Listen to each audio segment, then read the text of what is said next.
Olá, tudo bem com você? Espero que sim. Hoje nós vamos começar uma série de vídeos sobre um tema bastante polêmico e suponho que eu vou ser alvo de muitas críticas e de muitos comentários de alguns grupos religiosos que não vão gostar muito de alguns fatos que nós vamos expor aqui, mas faz parte, não é? Então, hoje nós vamos começar a falar sobre as relações da maçonaria com alguns grupos extremistas religiosos. Então, por exemplo, aqueles evangélicos pentecostais e neopentecostais que adoram falar mal da maçonaria, falar que a maçonaria é adoradora do demônio, que é adoradora do diabo, que o Deus verdadeiro da maçonaria é Lúcifer, que a maçonaria deve ser alguma coisa muito ruim, porque se reúne secretamente, enfim. Não só os evangélicos, temos alguns grupos aí católicos também, né? De pessoas que gostam de falar daquilo que não conhecem, e é justamente a esses nossos amiguinhos que nós vamos hoje nos dirigir. Eu optei por fazer alguns vídeos curtos, tratando de questões pontuais, para que não ficasse um vídeo muito longo e cansativo. Então eu vou tentar mais ou menos responder a cada uma das acusações mais comuns. Então eu vou tentar responder, por exemplo, em cada vídeo duas dessas acusações, e esse vai ser o primeiro dessa série. Bom, a primeira acusação que nós vemos aí constantemente em sites de teoria da conspiração e de fanatismo religioso e etc, esses sites que propagam esse tipo de ideia, é a acusação de que a maçonaria é uma sociedade secreta e que, portanto, sendo uma sociedade secreta, ela é necessariamente algo ruim, porque se não tivesse nada para esconder, não teria necessidade de ser secreta. Bom, primeira coisa que nós temos que avaliar dessa acusação é o seguinte: a maçonaria não é uma sociedade secreta propriamente dita, ok? Por quê? Porque uma sociedade secreta, ela recruta seus membros apenas oralmente, né, ou por correspondência privada, endereçada àquele indivíduo que está sendo convidado ou recrutado. E uma sociedade secreta, ninguém sabe onde ela se reúne, não existem registros públicos em relação a essa sociedade secreta, ninguém sabe quais são com clareza os seus objetivos, nenhum dos seus membros se identifica muito claramente, ou se identifica só para aqueles que também fazem parte, ou para indivíduos com que ele tem alguma intenção de convidar. E no caso, a maçonaria, ela não preenche esses requisitos, né? A maçonaria, as lojas têm CNPJ, né? Ou seja, são pessoas jurídicas. As instituições maçônicas são registradas, os seus estatutos são registrados em cartórios. As lojas, muitas delas têm identificação, letreiro, tá? Você passa na porta, está escrito lá, loja maçônica tal, augusta e respeitável loja simbólica tal, ou enfim, o título que tiver, né? As potências maçônicas, as instituições maçônicas mantêm sites, então as pessoas podem ir lá e procurar, né, informações sobre a potência. Você sabe quem é o presidente, muitas vezes os membros não têm nenhum problema em se identificarem como tais, né? Então a ideia de que é uma sociedade secreta já não é verdade, né? Porque sociedade secreta, uma sociedade secreta que se preze, não se identifica assim abertamente e nem é facilmente localizada ou identificada, enfim. Aliás, você sabia que os rituais maçônicos são registrados na Biblioteca Nacional? Pois é, veja só como é secreto, né? E também, se você procurar na internet, você acha a maioria deles escaneado, ou enfim, abertamente você pode ter acesso a esses rituais. Não que isso seja uma grande novidade, já que já desde da época das monarquias absolutistas havia agentes infiltrados dentro das lojas, justamente porque os monarcas temiam que ali se conspirasse ou alguma coisa do tipo. Então não é nenhuma novidade, né? Mas infelizmente tem gente que acha que é. Tem gente que acha que é alguma coisa muito fechada, muito misteriosa e muito secreta, apesar de todos esses indícios públicos. Pois é, agora uma coisa interessante. O pessoal diz que se é uma coisa fechada, se é uma coisa pelo menos discreta, que as pessoas não têm acesso, então isso quer dizer que necessariamente alguma coisa errada ou alguma coisa a ser escondida acontece nas reuniões. Puxa vida, esse argumento é muito interessante vindo de pessoas que se dizem cristãs. Por quê? Porque você sabia que do ano 30 ao ano 313, ou seja, durante 283 anos, o cristianismo foi secreto? Pois é, meu amiguinho fundamentalista. A sua religião, durante 283 anos, foi proibida pelo Estado. E os cristãos se reuniam secretamente à noite em catacumbas, em casas, etc, etc, etc, em reuniões que só os cristãos sabiam onde aconteceriam. Por quê? Para fugir da perseguição do Império Romano, né? Ou seja, será que durante 283 anos a igreja fez alguma coisa ruim? Alguma coisa que, se estava escondido, necessariamente era alguma coisa ruim? Pois é. Você sabia que no Japão, no período do regime militar, do chamado shogunato, os cristãos também se reuniam secretamente? Você sabia que até hoje existem grupos chamados de Kakure Kirishitan, ou seja, cristãos ocultos, cristãos secretos, que mantêm essa tradição de secretismo dentro do cristianismo japonês? Pois é.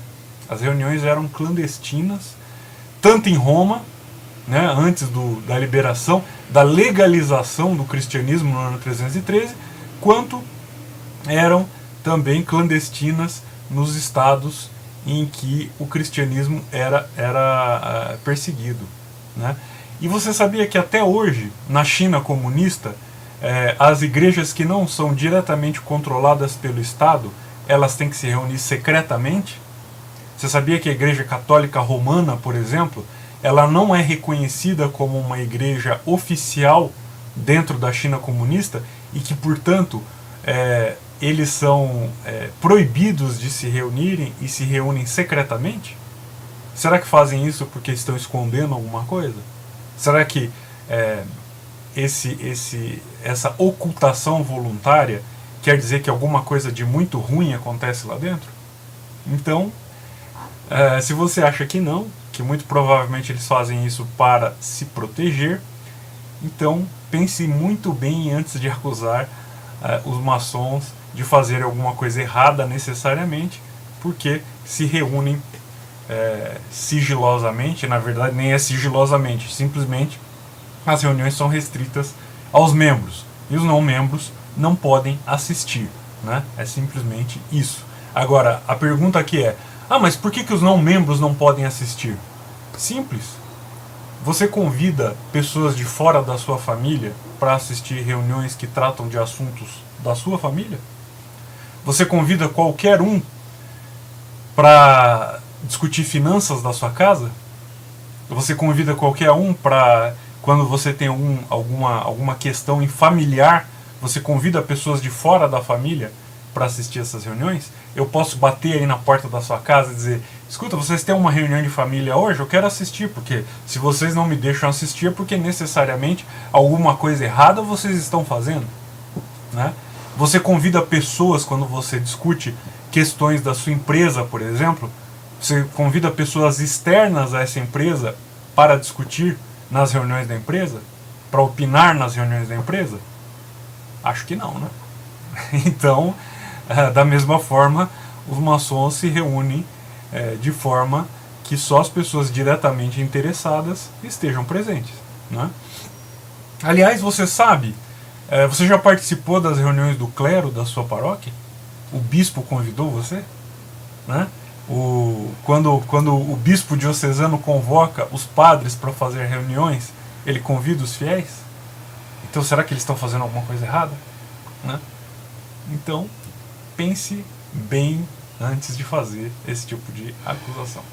Bom, a segunda acusação é o seguinte: a maçonaria, ela prega o indiferentismo religioso, ou seja, pessoas que são de religiões diferentes frequentam lá a maçonaria e se tratam como irmãos. E isso é errado, porque só a minha religião é a certa. Só a minha religião conduz à salvação. Só Jesus Cristo é que salva, etc, etc, etc. Ok.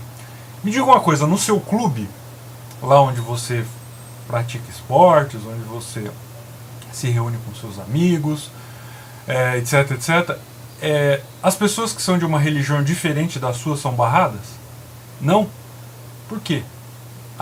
Porque o clube não é uma agremiação religiosa. Então, pessoas das mais diferentes religiões têm que ter acesso. Não é uma organização religiosa. Pois bem, a maçonaria também não é uma organização religiosa. Né? Ela trata de assuntos do domínio iniciático, que não é o domínio religioso. Então, não é um agrupamento religioso. Maçonaria não é uma religião. Então, assim como o seu clube não é uma religião, assim como a sua associação de bairro não é uma religião, assim como uma reunião de condomínio a qual você participa não bloqueia pessoas de outras religiões, a maçonaria também deixa que cada membro tenha plena liberdade de escolher a religião que lhe parece mais adequada, de acordo com a sua consciência. E aí você vai ouvir esse fundamentalista religioso dizendo o seguinte para você: mas a maçonaria usa a Bíblia, a maçonaria invoca o Deus deles, o grande arquiteto do universo, e isso não acontece num clube. Então a maçonaria é sim religião. Pois bem, você sabia que a Bíblia não é propriedade da sua igreja? A Bíblia não é propriedade do seu pastor, do seu agrupamento religioso, do seu grupo, etc, etc, etc. Você sabia que a Bíblia é considerada um patrimônio de toda a humanidade?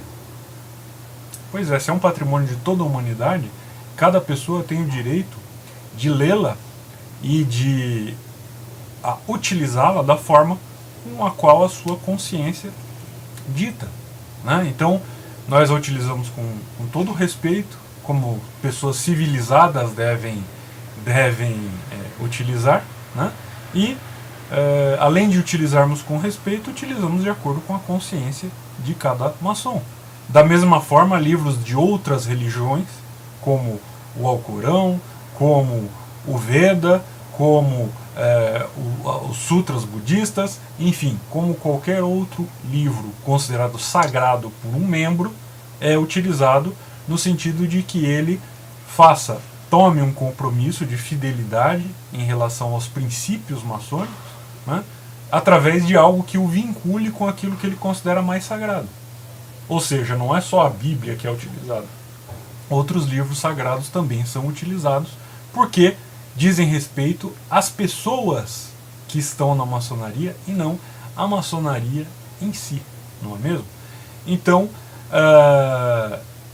quando nós falamos de grande arquiteto do universo, por exemplo, as pessoas tendem a confundir, né? Assim, o Deus deles é o grande arquiteto do universo. Sinto muito lhe decepcionar, mas o grande arquiteto do universo não é um Deus. O grande arquiteto do universo é um símbolo iniciático, não é mesmo? E como um símbolo iniciático, as suas interpretações mais profundas ficam restritas àqueles que são iniciados, né? E eu só garanto a você que o grande arquiteto do universo é simplesmente um símbolo iniciático, né? Ele representa a grande obra da construção interna do homem e da construção da humanidade, né? Então, quando nós falamos ao progresso da humanidade ou a glória do grande arquiteto do universo, nós estamos falando precisamente da mesma coisa e não especificamente de um Deus, muito menos de um Deus antropomórfico, muito menos do seu Deus, do Deus da Bíblia ou de qualquer outro Deus. Ok?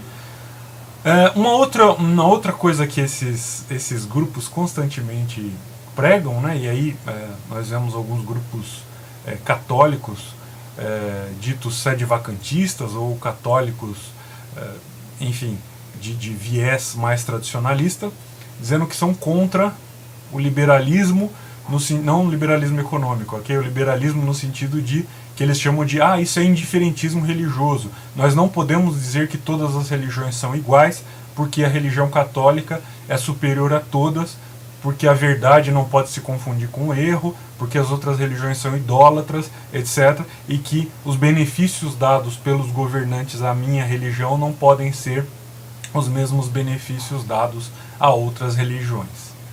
Bonito. Só que quando são esses grupos que são perseguidos, então eles falam de tolerância e de igualdade religiosa, né? Falam da perseguição contra os cristãos nos estados que são fundamentalistamente islâmicos, né? E aí botam a boca no trombone dizendo, puxa, estão perseguindo os cristãos, etc, etc, etc. Só que se os governantes fossem cristãos, então as outras religiões não teriam liberdade. Ou seja, se o seu governante não fosse da sua religião, você defenderia que a religião, tem que existir uma religião oficial? Tem que existir uma religião que é superior a todas as outras religiões? Ou você pensaria duas vezes, uma vez que aí seria a vez da sua religião ser colocada numa posição inferior, né? Ou seja, só é interessante ter uma supremacia de uma determinada religião quando você é da religião que manda. Quando não é a sua religião que manda, então é interessante falar em tolerância, em igualdade religiosa, em laicismo, etc, etc, etc. Ou seja, uma baita de uma hipocrisia, né, que nós vemos nesses grupos. Bom, o vídeo já está com 17 minutos, eu vou seguir gravando, vou colocar outros vídeos com outros pontos de acusação, ok? Então, até daqui a pouco.